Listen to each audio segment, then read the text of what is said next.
a blessed day to you. I am Bishop Ruben Abante, and I'm the senior pastor of the Lighthouse Bible Baptist Church. I'd like to invite you now to be with us as the message of the Word of God is preached from the pulpit. I'd like to turn you over now to our Lighthouse Coming Together, and I pray that you'd be blessed with the message.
Thank you, choir. I was thinking of what message to share with you today. I'm changing my message. Yung para sa pamilya talaga, mamayang hapon na. Right now, I think it would be good na tingnan natin yung mga practical na bagay na hinaharap na kinakailangan natin tugunan sa ating buhay mula sa Ecclesiastes. Okay? Let's stand and read our text, Ecclesiastes 9:10 to 12. And then there's another passage, Ecclesiastes 7:13 to 14. I would like to be able to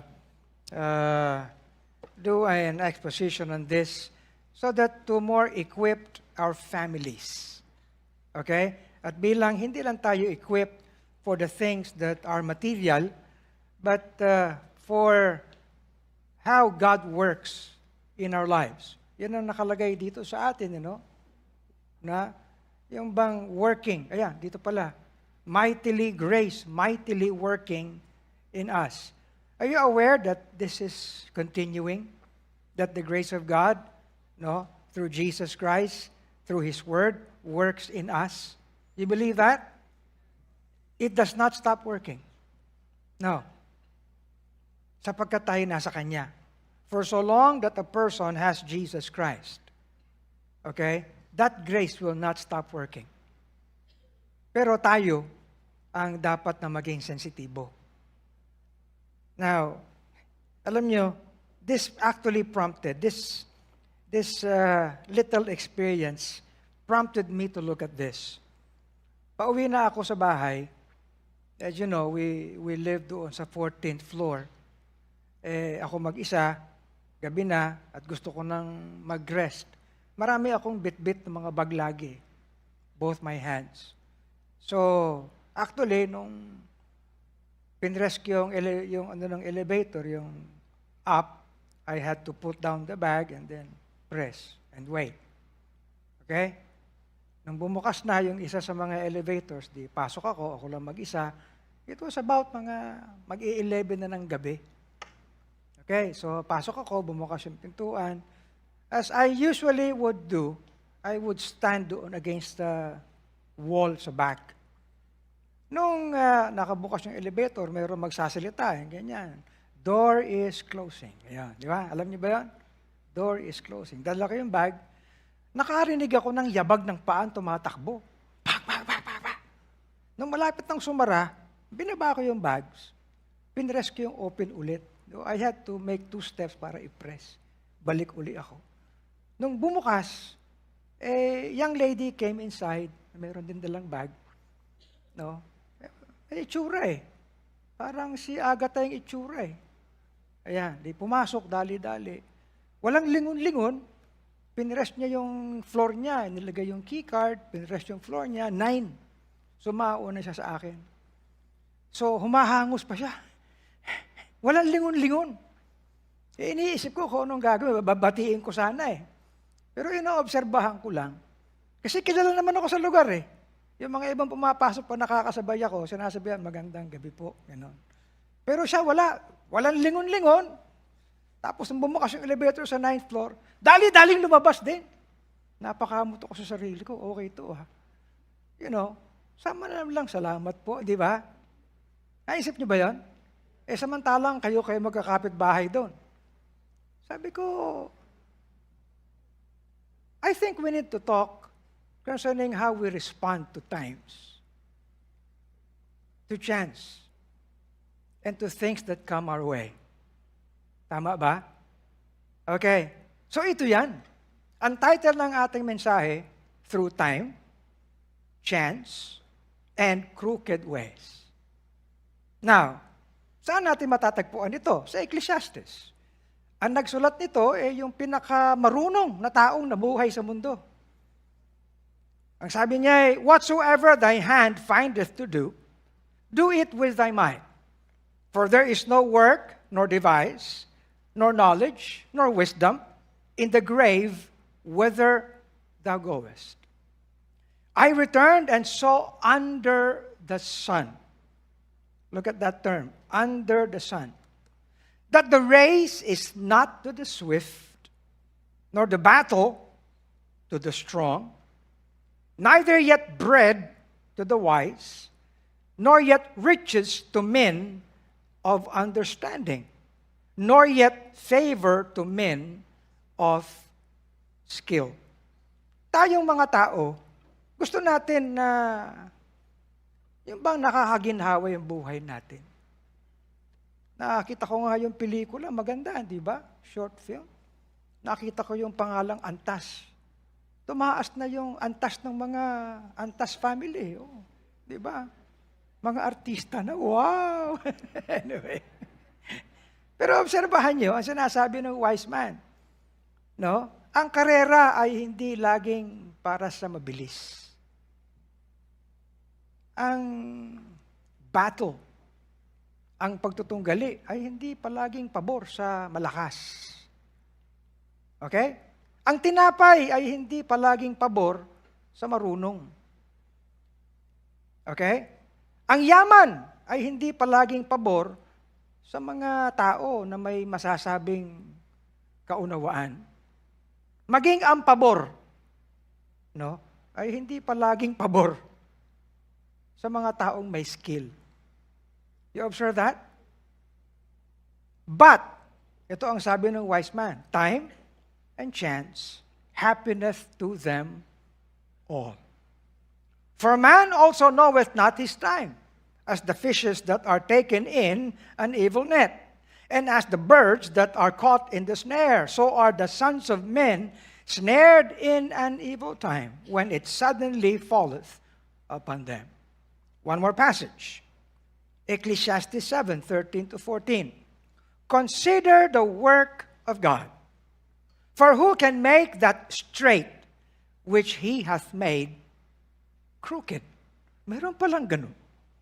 Sino ang magtutuwid ng nilikhang baluktot? In the day of prosperity, be joyful. But in the day of adversity, consider, God also had set the one over against the other, to the end that man should find nothing after him. Our Heavenly Father, thank you that we can be gathered, Lord, today as families, as Lighthouse, Heavenly Father, as your work. And now we look into your word. I pray that our hearts might be open to consider your truth, Heavenly Father, for there are many things that come our way. At madalas, Panginoon, ang aming palaging iniintindi, yun lang dapat naming tanggapin. Dapat namin, Panginoon, na malasahan, ma-enjoy. Ngunit nawawala na po sa amin, Panginoon, ang mga dapat na pagtugon sa mga ito. Turuan niyo kami at ibalik sa aming kalooban, sa aming puso, ang tinuturo ng iyong katotohanan, Panginoon. Sa pangalan ni Kristo Jesus. Amen. Okay. You please be seated. Now, of course, mula sa mensaheng ito, iba ang Bible reading natin. Tapos na yung Bible reading kanina eh. Balikan natin sandali ang dapat sanang Bible reading patungkol sa mensaheng ito. Vanity of vanities, saith the preacher. Vanity of vanities. All is vanity. Ibig sabihin, vain. Walang kabuluhan. Ang lahat ay walang kabuluhan. What profit hath a man of all his labor, which he taketh, again, look at the term, under the sun. Under the sun, sa ilalim ng araw, sa wikang Tagalog, ang reference natin, sa ilalim ng haring araw. Sino ba ang taong wala sa ilalim ng haring araw? Lahat tayo. Amen? So, ang term na under the sun ay tumutukoy sa lahat ng tao, sa lahat ng nilalang. Saved or unsaved. Jew o hindi. Israelita o hindi. Pagano o hindi. Marunong o hindi. Mayaman o hindi. Basta't everyone under the sun. You understand? Okay. Under the sun, ang sabi niya, one generation passeth away, and another generation cometh. And the earth abideth forever. Aba, ano palagay niyo? Totoo ba yun? Kayong mga member ng generation ng tahimik, the silent generation. Anong sumunod sa silent generation? Baby boomers. Ilan ang baby boomers dito? Kaunti na lang kayo? Wala na, naglalaho na. Parang one generation passed away. No. Anong susunod sa Gen X? Sino ang Gen X? Aba, alam nyo. Pagkatapos, aba, marami. Sino ang millennials? Wala. Hindi nyo alam. Ano yung susunod sa millennials? Gen Z. Wala rin. Ano kayo? Anong uring tao kayo? Hindi nyo alam. Ay, hindi namin alam. Pero kahit na hindi nyo alam, totoo yan. One generation passeth away, and another generation cometh, but the earth abideth forever. The sun also ariseth, and the sun goeth down, and hasteth to his place where he arose. The wind goeth toward the south, and turneth about unto the north. It whirleth about continually.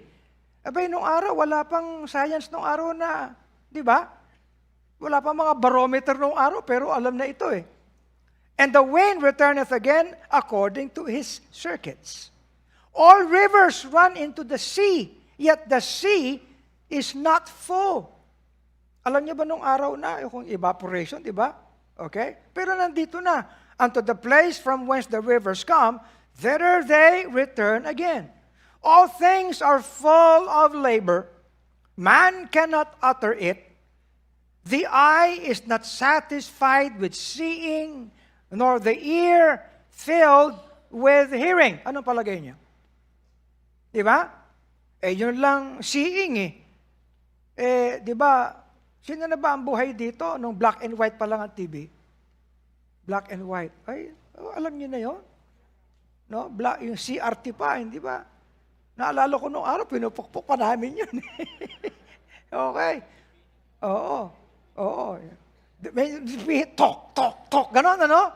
Okay. Yung TV namin nung araw, may sarahan pang ganyan eh. May kandado pa. Pambihira, okay ito ah. Kayo, alam niyo ba yun? Oh, okay. Pagkatapos dumating na yung mga yung mga medyo colored. 'Di ba? Alam mo, nung panahon ng mga maliliit pa kami, pag Wild Wild West, wala kaming ganong TV eh. Dumudungaw kami sa bintana ng kapitbahay. Okay. Pagkatapos nauso na yung mga, nung ang TV alam ko nung araw ang unang TV namin 19-inch na Zenith. Nung araw, yun. Pagkatapos, nauso na yung 21-inch. Naalala niyo ba yun? Pagkatapos, ngayon, pambihira. Yung audio. Stereo nung araw. Meron pang high fidelity, Chris. Stereo. Lalaki pa ng mga speaker, no? Pagkatapos, merong nauso na yung yung medyo, medyo merong, merong surround. Di ba? Surround. Tapos nauso na yung, Dolby, yan. Ngayon, Dolby Atmos. Alam niyo ba yung ibig sabihin ng Dolby Atmos? 21 yung speakers. Yan ang technology na pambihira. The eye is not satisfied with seeing, nor the ear filled with hearing. Nung araw, ito, yan, nakita niyo ba yan? Naalala niyo ba nung araw, wala nga tayong ganyan, bumili pa tayo ng malaking Aki. Pambihira, 6,000 lumens. Nung bago yun bilib na bilib tayo, wow, ganyan. Okay. Pagkatapos dumilim. Ang mahal-mahal ng bumbilya, no? Mabirang bumbilya, 25,000 ang isa. Ayan. Pagkatapos nagpalit tayo after many years nung LED. Ang lalaki ng bulitas. Ayan. Ngayon, hindi nyo na makikita yung bulitas Okay. Iniisip ko nga kung lagawin natin LED yung buong yan. Ano ang palagay nyo? Nako. Pero ito the thing that hath been, it is that which shall be. And that which is done is that which shall be. There is no new thing under the sun. Would you believe the wise man in saying that? Kanina, sabi, karera? Hindi yan para sa mabilis lang. Labanan? Hindi yan para sa mga malakas lang. Tama, Tinapay? Hindi yan para sa mga may understanding. No. Kaya nga alam nyo, dapat tingnan natin si Solomon. Okay? Yung under the sun, if you will be keen, yung term na under the sun, doon lang sa book of Ecclesiastes, 29 times yung binanggit. Lahat ng kulay. 29 times. Ganon tayo mag-research. Ibig sabihin, hindi biro ito. Everybody must take this to heart. Consider this. Amen? Abay, kahit na anong dunong mo, kahit na anong yaman mo, kahit na anong estado mo, nasa ilalim ka ng araw eh. Correct? Kahit anong zone ka pa at anong klima, sabihin mong nasa temperate zone ka, nasa tropical ka, ganon din yun eh. Tama? Sabihin, lahat tayo, mga kapatid. So, as you do appreciate the title of this message, Through Time, Chance, and Crooked Ways. Merong sinabi si Solomon, whatsoever thy hand findeth to do, do it with thy might. For there is no work, nor device, nor knowledge, nor wisdom in the grave whither thou goest. O sige, sino dito ang hindi pupunta sa libingan? Wala. Ako lang. Ha? Ay, yung iba sa atin, malapit-lapit na. Di ba? Ewan ko ba, itong edad kong ito eh, yung mga palagi kong kahalubilo eh, tara, makita-kita tayo saan? Sa burol. Yan na, nauna eh. Mabuti pa, parang di tayo nabibigla. Sabi ko, i-schedule na natin ang susunod kung sino. Wala. Nagtatanong ako, sinong lalagay natin ang susunod? Wala, ayaw. Oo. Pero ang sabi ng isang nakita ko yung post eh, inaamin ko naman na talagang tutunguhan ko na yan. Okay.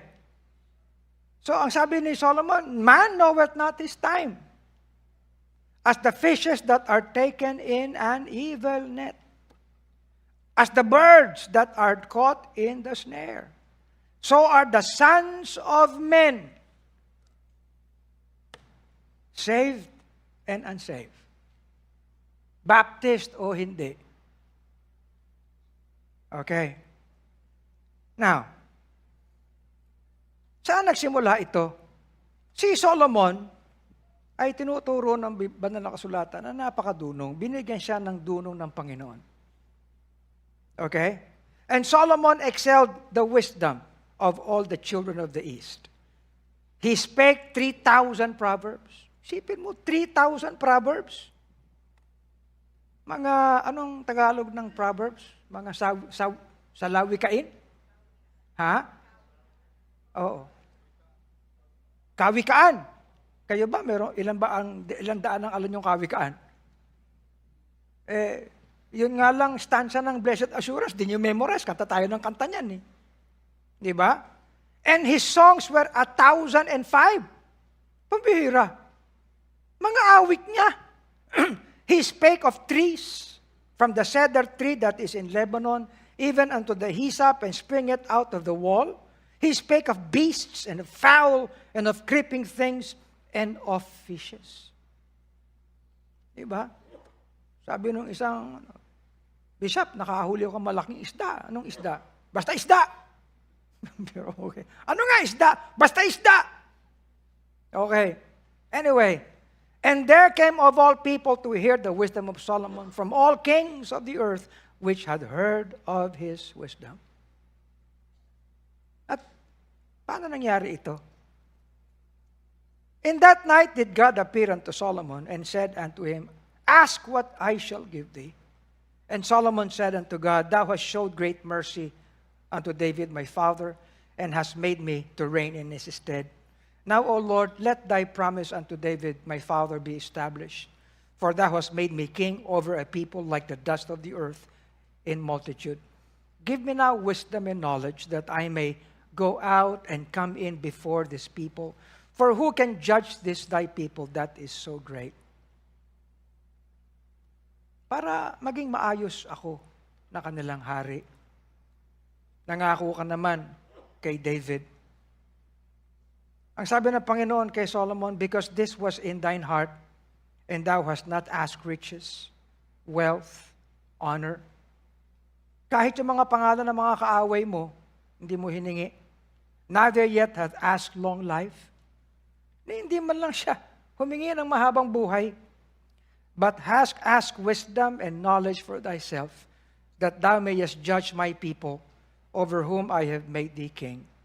Wisdom and knowledge is granted unto thee, and I will give thee riches and honor and wealth, wealth and honor, such as none of the kings have had that had been before thee. Neither shall there any after thee have the like. Bilib ba kayo kay Einstein? Mas marunong si Solomon kay Einstein. Okay? Anyway, but let us read the passage ni Solomon. Kung ano ang masumpungan mong maaari mong gawin, gawin mo ng buong lakas. Sapagkat walang gawa, walang device, kaalaman, karunungan sa libingan kung saan ka tutungo. Are you listening? Would this apply to each one of us? I say yes. Okay? Alam niyo, minsan, inimbita akong magsalita sa isang funeral service. Ewan ko ba, nung ako na magsasalita, Bishop, pwede na po tayo magsimula. Meron ba kayong programa? Wala na po, kayo kaagad. Usually, may programang kakanta. Ganyan. Wala eh. So, yung mga tinitingnan ko, parang walang ano. Sabi ko, magandang gabi po sa inyong lahat. Magkakaroon po tayo ng sandaling pagpapahayag. Walang nakikinig. Magandang gabi po. Ako si Pastor Ruben Abante. Magkakaroon tayo. Alam niyo, yung ilan sa inyo susunod na sa kabaong ito. Biglang tumigil lahat. Oo. Iyon talaga ang totoo. Minsan, tao hindi magbibigay atensyon hanggat ibigay mo ang realidad sa buhay. Tama ba? Okay. We all run a race. Pero ang sabi, hindi para sa mabilis yan. We all have battles in life. Okay? Pero hindi para sa malakas. Ano man lakas yan? Physical, mental, posisyon. Di ba? Minsan ang kalakasan nasa posisyon eh. Entitled ka eh. May estado ka. Correct? We all need food or provision in life. Pero hindi ito eksklusibo sa wise, sa marunong. We all want riches, wealth, position, power. Pero hindi lahat ito para sa mga experts. We all want to go somewhere. But no roads are altogether straight. In the seas, you have to navigate through waves. Okay? Why? Because, again, time, chance, and crooked ways are all before us. Ibig sabihin, ang punto ni Solomon ay ito. Ang hinaharap mo, ang dumarating sa iyo, ang tinatanggap mo, ang entitlement mo, yung posisyon na nage-gain mo, yung yaman na napapasa iyo, hindi yun ang mahalaga. Because it's vain. Ang tanging magbibigay ng sense ay yung kung paano mo hinaharap ang pagtanggap ng mga ito. Naintindihan niyo ba? Kung paano ang attitude mo kapag humaharap ka sa mga bagay according sa time, according sa chance, and according sa crooked ways na kailangan mong tahakin. Maliwanag po ba? Sapagkat lahat tayo ay humaharap sa bagay na iyan. Saved or unsaved.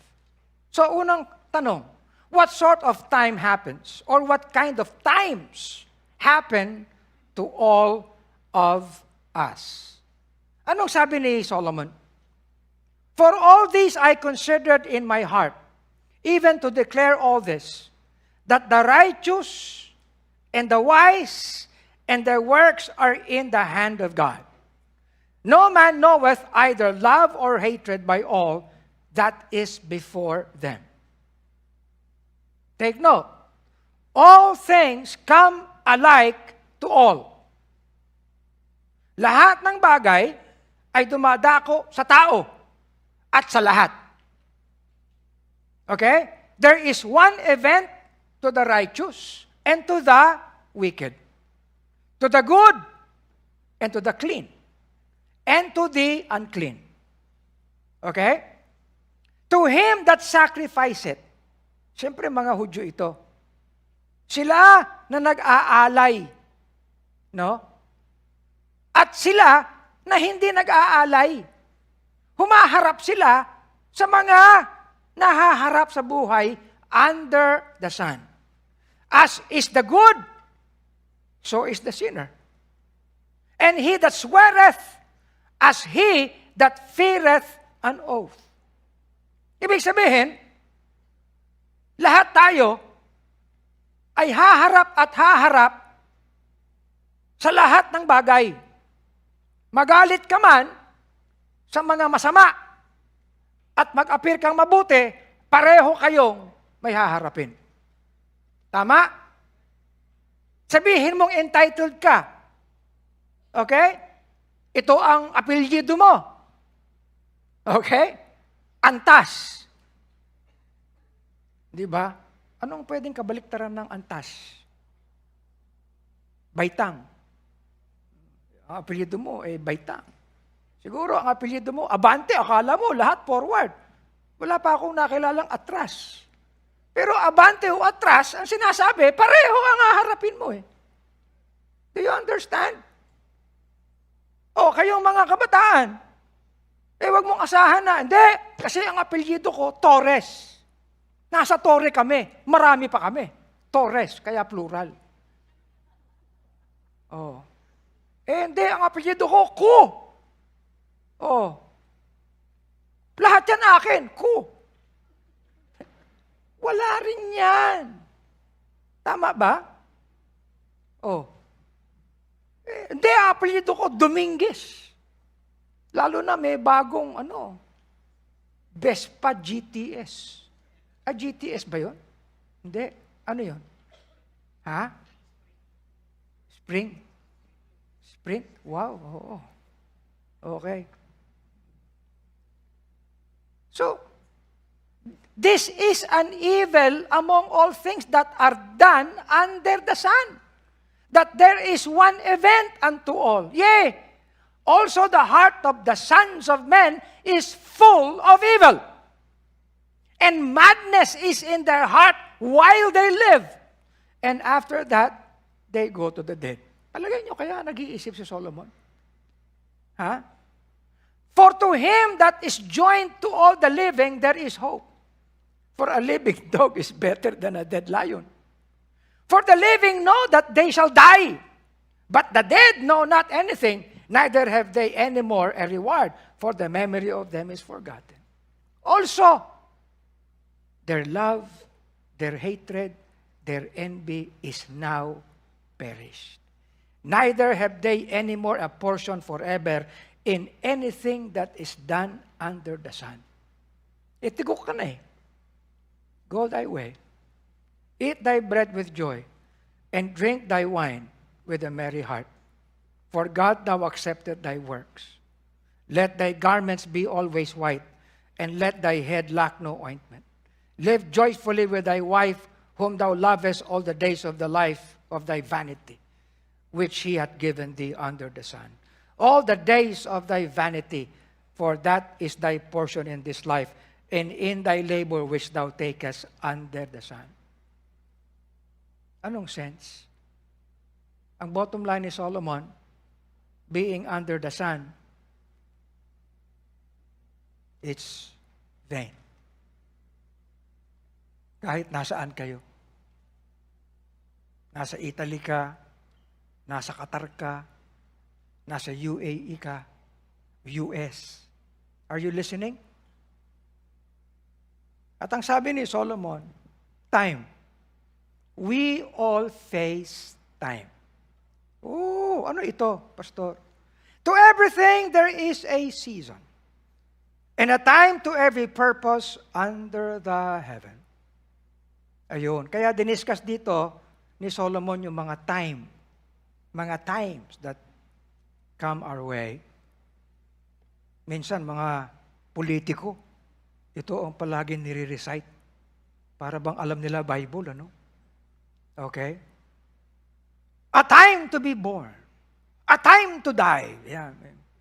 Pag nag-i-speech sila ng ganyan, mayroon pang mga A time to plant and a time to pluck up that which is planted. A time to kill and a time to heal. A time to break down and a time to build up. A time to weep and a time to laugh.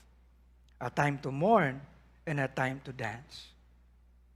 Itong mga kapanahunan, mga oras ay dumarating sa ating buhay. Correct? Ha? A time to cast away stones, a time to gather stones together, a time to embrace, and a time to refrain from embracing, a time to get, a time to lose, a time to keep, and a time to cast away, a time to rend, a time to sow, a time to keep silence, and a time to speak, a time to love, a time to hate, a time of war, a time of peace. Everything. Palagay ko, very comprehensive ang narrative na ito ng time. Correct? Panahon. Lahat tayo dumadako dyan. Oras na tayo pinanganak at oras na tayo'y mamamatay. May bago ba doon? Wala. Oras na magtanim, oras na hugutin ang tinanim. Okay? Oras na pumatay, oras na mag-heal. Okay, para sa mga nasa armed forces, no? Para sa mga nasa defense na trabaho, oras yun. Panahon na. Okay? Oras naman na mag-heal. A time to break down, a time to build up, a time to weep, and a time to laugh. Nakakatakas ba tayo sa oras ng pag-mourn? Minsan makikita mo sa social media, kandila lang. No? Ayaw ipaliwanag kung bakit kandila. A time to dance. Ayun eh. Panahon. So, Pastor, hindi ba ang mahalaga naman yung tinatanggap natin? Nakakatanggap tayo ng blessing. Kahit tumanggap ka ng blessing, material man yan, karangalan man yan, hindi ka makakatakas sa haharapin mong panahon. You agree? Abay, bata ka ngayon, malakas ka ngayon. Bukas, oras na para maging mahina ka. Okay? Ngayon siguro, ang dami mong pwedeng bilhin. Di ba? Pero, nag-acquire ka ng marami, sa totoo lang, yung mga bahay natin, ang dami ng gamit eh. Hindi na magkasya, puro na gamit eh. Yung mga sapatos nyo. Galit na galit ka kay Imelda, ang daming sapatos eh. Oh. Yung mga damit, di ba? Oh, kuha ka ng kuha. Bili ka ng bili. Sikip-sikip na sa bahay. Tago ka naman ng tago ng basura, luma na, ayaw mo pang i-dispatcha. A time to lose. A time to keep, a time to cast away. Tama ba? Dito, ang daming basura dito eh. Sabi ko nga ba't mo tago ng basura? Pati yung mga sasakyan doon sa kabila, sa ating, hindi ko na nga alam kung kanino yun eh. Ba't pinapanatili natin yun doon kung basura na? Huwag kayo magtatago ng basura. Kung dispatcha na natin yan. Malas yan. Hindi, malas. Hindi. Pero may panahon eh. Okay? Oh. Ibig sabihin, may bago ba? Hindi, kanta na lang tayo, Pastor. Ano yan? In His time, He makes all things beautiful in His time. Teka muna. Sa totoo lang, hindi mo ma-appreciate yun eh. Bakit? Ito. Exercise. I have seen the travail which God hath given to the sons of men to be exercised in it. If you will be exercised sa mga kapanahunan na ito na hindi naman bago at dumarating sa tao, Kapag ikaw ay na-exercise na, natuto ka, and you've learned, makakaahon ka. Hindi ka bago ng bago. Ba't ba nangyari sa buhay ko to? Ba't namatayan ako? Ba't tumanda ako? Ba't humina ako? May oras may panahon Hindi na bago yun. Ibig sabihin, mga kapatid, the beauty in everything is, alam mo na palang darating di paghandaan mo, pag naghanda ka, magkakaroon ka ng kasanayan, maghanda. Because itong times na ito, dumarating sa atin, para tayo ay magkaroon ng kasanayan. Na hindi tayo bago ng bago. Bakit nawala? Bakit na ganyan? Panahon At humaharap tayo sa lahat ng bagay na yan. Kaya merong for men to be exercised in it. Are you listening? Alam niyo sa mga temperate zones, ng mga countries, palagi namang may winter, spring, summer, fall, di ba? And each time, pinaghahandaan nila ito. Sapagkat pag dumating yung winter, at hindi ka naghanda, mamamatay ka sa lamig. Tama? Pag dumating yung summer, at palagi kang parang lamig, saan ka pupunta? Sisisihin mo langit. Sisisihin mo yung administrasyon. Katulad natin, bago ba ang ulan sa Pilipinas? Hindi. Yung baha, sabi sa akin, Bishop, huwag ka na magtaka. May baha lang naman pag may ulan. How profound. Di ba? Pero hindi tayo naghahanda Sabi dito, a time to be born. Kaya nga, kapag may ipinapanak sa tahanan, na pinaghahandaan natin. Naku, nagkamali ako, nagkaroon ng anak, ayoko na. Paghandaan mo. Correct? Mamamatay ka, paghandaan mo rin. Matitigok ka na Tama? A time to get. Paghandaan mo rin yung edukasyon. Gusto mo ng ganyan di ba? Huwag kang pabaya. A time to weep, a time to laugh. Hindi lahat ng panahon joke. A time to mourn, a time to dance. A time to rent, a time to sow. A time to love, a time to hate. Hindi ito hate ako. Sabi ng Bible, a time to hate, kaya namumuhay. Hindi. A time to hate the things that should be hated, like evil. Like corruption.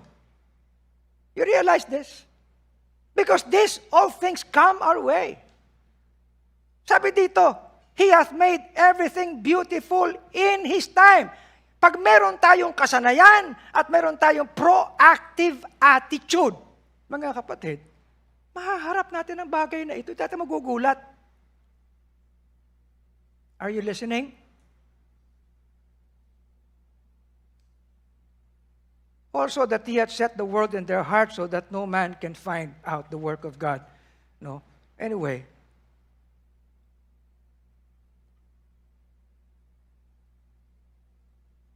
Ibig sabihin, the best thing to have when times come to our lives is to respond with good preparation.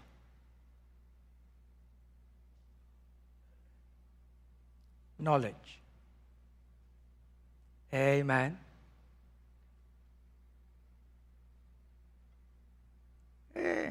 Mabuti pa si Alex Ayala, sabi ko nga, natalo. Maganda yung attitude niya Itong talaga may talo. Sa lahat ng laban may talo. Ang galit na galit yung mga fans niya. Ba't natalo? Diba? And sometimes, hindi tayo, wala tayong kasanayan sa talo. Nagiging bitter tayo. Samantalang ang sabi ng Bible, talagang kapanahunan yan. Amen? Sapagkat walang permanente. Nalugi business mo. Hindi ba? Kasi alam nyo, ang sakit natin, we always live for the present. Wala tayong prospect, even wala na nga tayong short term, wala pa tayong long term. Tama ba? The likes of businesses like, Nokia. Di ba? Kahit magaling sila nung araw, wala na. Volkswagen, Beetle, wala na. You realize this? Time.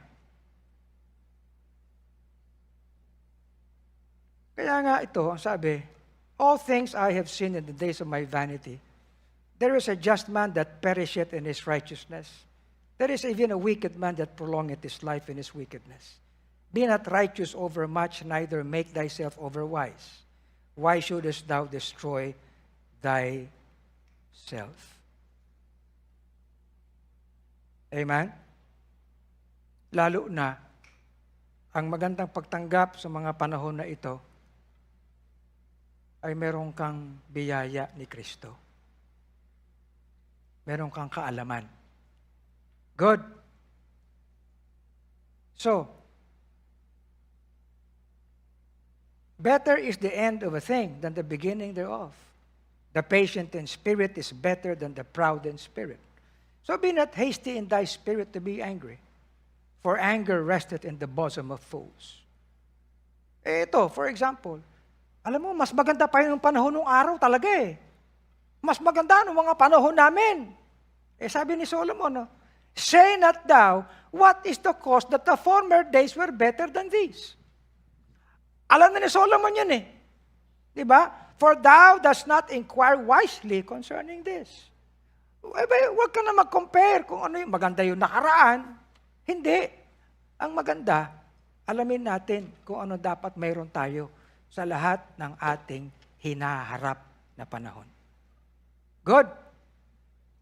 Let's talk about chance. Sabi ko nga, adversity, prosperity, through valleys and mountain peaks of our lives and ministry. Through all this we respond and we do with might what our hands find to do, according to the love and grace of God in us. Okay, next. Medyo mabilis ang ating oras. No? What about chance? Okay? Haba naman ng mga verses na to. Ayan. Darating din tayo dyan, maya-maya. Ayun. Then there is not just time, but chance. Ano naman yung chance? Itong chance, mga kapatid, ito yung swerte tsaka malas. Hindi. Ewan ko ba sa inyo, hanggang ba naman ngayon, nakakristo na kayo, swerte at malas pa kayo, luck. Tapos meron pa kayong mga kung ano-ano mga sinasabit-sabit. Diba? Tayo, hindi natin ugali yung nagkukurus tayo para swertihin. Ba't pastor, si Pastor BMA? Hayaan nyo siya. Okay, wag na kayo magano. Okay lang yun. Pero ang aking sinasabi, hindi pamantayan yun ng swerte. Ang ibig sabihin ng chance, ay may mga nangyayari na wala sa plano. Okay? May pinaghahandaan ka, naghahanda ka sa kasal, naghahanda ka sa kung ano, naghahanda ka sa ipanganganak, lahat pinaghahandaan mo. Okay, very good. Pero along the way, kahit maghanda ka, may mga nangyayaring hindi inaasahan. Things that simply come our way unexpectedly unplanned. You call them accidents. You call them unexpected happenings and situations. And sometimes you call them blessing in disguise. Sa likod pala ay opportunities. But then, they arrive to us without warnings. Okay? Bakit? Because we are in this world. We are under the sun. Okay? Sa ating mga mananampalataya, mga kapatid, wala na tayong condemnation. Lahat ay pinatawad na ng Panginoon. Correct? Okay. Hindi na tayo, pag nagkamali ka, paparusahan ka ng Panginoon. Meron pa ako naririnig, naku, huwag mo kung sasalangin bilang pastor, papatayin ka ni Lord. Hindi tayo nininiwala ron. Okay? Bakit? Sapagkat mismo tayo ang gumagawa ng ating kasadlakan. Ikaw ang kumakain ng bawal eh. Tama? Correct? Ikaw ang subo sa lahat ng bagay. Oh. Wala kang pakundangan. Hindi mo makontrol yung sarili mo. Alam niyo, naniniwala ako na kapag maayos ang buhay natin, hahaba ang ating buhay. Ano yung unang pangako ng Panginoon? Utos niya na may pangako. Children, obey your parents in the Lord, for this is the first commandment with promise. Ano yung promise? That thy life may be long on earth. Pero, magkaroon ka ng respeto, humility, at magbigay ka ng karangalan sa magulang mo because it spells your heart. Kapag wala kang paggalang sa magulang, wala kang paggalang sa lahat. Magiging sawail ka sa lahat. Dadalhin mo yan sa lipunan, dadalhin mo yan maging sa gobyerno. Wala kang takot. Kung wala kang takot sa magulang mo, wala ka ring takot sa Diyos na hindi mo nakikita. Do you understand? Pero magkaroon ka ng sense, hahaba ang buhay mo eh. Meron kang pag-iingat sa sarili mo. Yung iba ang paniwala, kasi dinukot na ng Panginoon yung, hindi. Hindi pumapatay ang Panginoon. He is always a God of life. Sin brings death. For the wages of sin is death. And it is sin that separates us from the life himself. Ibig sabihin, tayo ang gumagawa ng bagay. Okay? Kaya, mga kapatid, sa kalagitnaan ng mga bagay na dumarating sa atin na hindi natin pinaplano, sisipin mo, puntang-punta ka na sa kasal. Posturang-postura ka na. Nagpatahi ka pa ng barong kay Art. May bulaklak pa ditong ganyan. Okay. Naplatan ka. Wala kang reserba. Galit na galit ka ngayon. Buwisit na buhay to. Di ba? Nangyayari yun? Tama ba? Oh. Ibig sabihin, kahit na ano pwede mangyari sa buhay natin eh.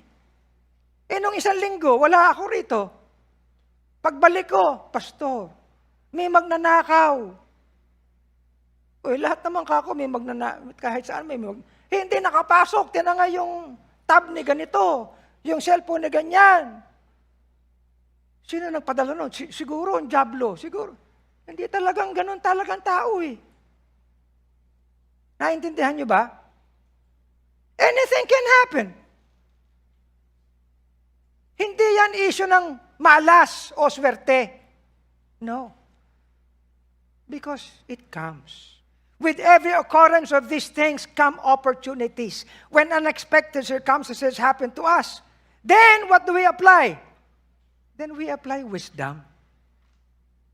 Kasi ang mahalaga, kung paano ka tumugon. Bakit? Kasi, mga kapatid, hindi lahat ng tao marunong tumugon sa mga dumadako sa buhay. Tama ba? Pero tinuturuan tayo ng salita ng Diyos. When things come our way, wala tayong control. We do not respond simply according to knowledge, but according to wisdom. Kaya the main issue is this. It is not in, experiencing things that come your way na hindi inaasahan, but how you respond to these things. Correct? Tama? Halimbawa, nag-aral ka, estudyante ka, may computation, dala mo yung calculator mo, nung kalagitnaan na ng exam, naiwan mo pala yung calculator. Di ba? Oh, pati susi sa bahay. Oh, naiwan mo. Di ba? May mga ganyang pangyayari. Pero paano? Hindi inaasahan. Wisdom is good with an inheritance, and by it there is profit to them that see the Son.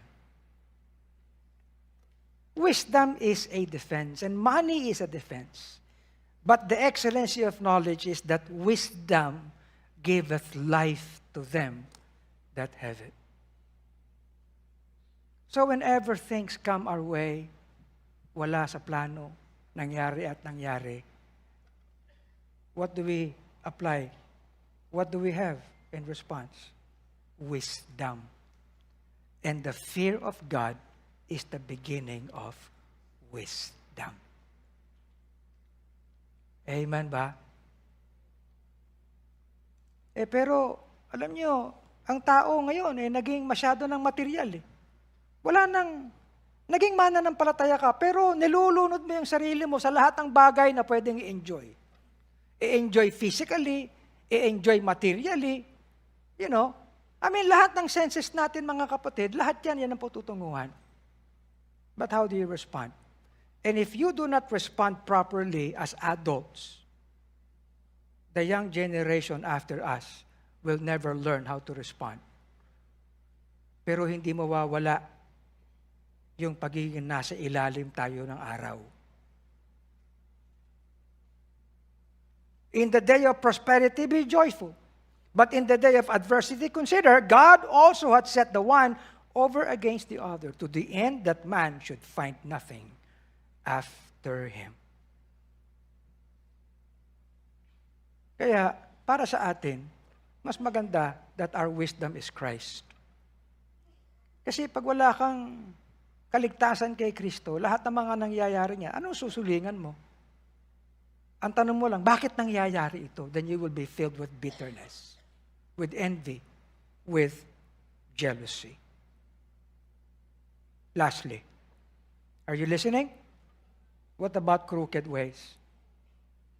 Crooked ways. Consider the work of God, for who can make that straight which she hath made crooked? That which is crooked cannot be made straight. Would you agree? And in this world, there are just some things that you cannot deal like apply a straight line. Anong ibig sabihin nito?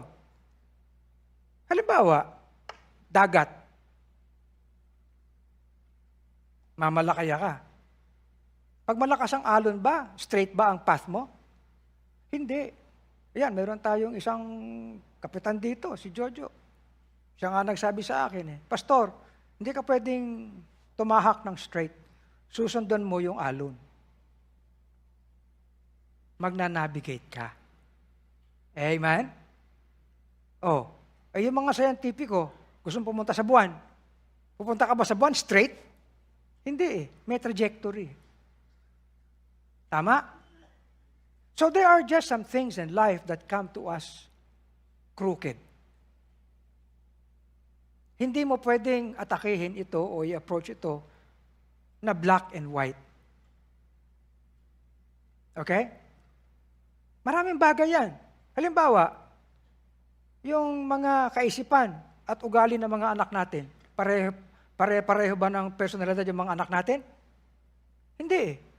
Kahit kami magkakapatid, iba-iba personalidad namin. Tama? But what do parents do? You apply situational management. Okay? You navigate. Correct? Itong political na hinaharap natin, you cannot approach this na, hindi, talagang corrupt yan. Alam niyo, mahirap yan. Political issues lang naman yan . But then, we need to realize that we are under the sun. But, we have the Son of God in us. Ibig sabihin, meron tayong bagay na tamang pagresponde. Halimbawa sa ministry, kahit mga issues ng mga miyembro, iba-iba. Pero, inaayos natin ang ating approach. Amen? Halimbawa, giving no offense in anything, that the ministry be not blamed. In all things, approving ourselves as the ministers of God, in much patience, afflictions, necessities, distresses, even in stripes, in imprisonments, in tumults, in labors, in watchings, in fastings. We apply pureness, knowledge, long-suffering, by the word of truth, by the power of God, by honor and dishonor, by evil report and good report, as deceivers and yet true, as unknown and yet well known, as dying and behold we live, as chastened and not killed, as sorrowful yet always rejoicing, as poor yet making many rich, as having nothing and yet possessing all things. Ibig sabihin, tinitingnan natin ang lahat ng mga bagay and we deal with everything we face according to the word of His grace and the Spirit of grace. Kaya sa bagay ng biyaya, lahat tayo binibigyan ng abilidad, anuman ang kalalagyan. Makagagawa tayo ng mga bagay na kalugod-lugod at kaluwaluwalhati sa Diyos. Mga kapatid, halos kilala na ko man kayo marami sa inyo. Pati mga issues ng buhay ninyo, kilala ko. Alam ko mga nangyayari sa buhay ninyo. Namatayan na kayo, ninakawan pa kayo. Di ba? Nangyayari yun eh. Pero, mananatili na ba tayo na halimbawa may nangyari sa buhay mo na hindi mo matanggap? Di na ako, wala na ako dyan, ayoko na. Di ba? Yan ang sinasabi ni Solomon. Things come our way, but praise God, He gave to us His Son. He is our knowledge. He is our wisdom. And He is our understanding. And with the understanding, we have the word of His grace and the Spirit of grace. Siguro ang magandang response natin, Pastor, yung pamilya namin, kailangan namin ng ganyan. Sanay kami na tumatanggap lang kami ng kung anong bagay na gusto namin. Paano kapag ang tinanggap mo hindi mo gusto? Ang pinagdaraanan mo hindi mo gusto? Anong gagawin mo? Then look at Christ. If you're not saved today, receive Christ. But if you have so much in your heart na para bang nasaan na yung pagkakilala mo kay Kristo, mananampalataya ka, gigisingin ka ng mga bagay na ito. And rather than we be destroyed by all things that come our way, let us be exercised by it. We come out stronger. Bottom line, we please God. We glorify Him. Whatever come our way. Let's stand and pray. Dear Heavenly Father, thank you. Thank you, dear God. Napakaganda, Panginoon, ng mensaheng ito. Subalit, O Diyos, kinakailangan po namin ng kababaang loob sa aming puso, sa aming kaisipan. Minsan, sa kalagitnaan ng tagumpay, sa kalagitnaan ng mga gusto namin sa buhay, mayroon kami. Pero darating ang panahon, mawawala ang lahat. Anong gagawin namin? Would we be offended? Would you come to the Lord today and say, Lord, pagtibayin mo ang iyong katotohanan sa aking puso. Let us live above the world. And though Satan's darts are me at hell, are I will live on higher ground for you. Oh, Heavenly Father, touch our hearts. Make us to come to you today. As we have our song, have thine own way, Lord, have thine own way. Thank you for joining today's The Pulpit. We hope you were greatly blessed by the preaching of God's Word. We would like you to have that personal experience of salvation by accepting the Lord Jesus Christ. And by doing this simple prayer, you can accept Christ in your heart. Our dear Lord and Heavenly Father, thank you for the opportunity of salvation. I know I do not have the capacity in me to save myself from the damnation of sin. I accept you as my personal Lord and Savior. In Jesus' name, amen.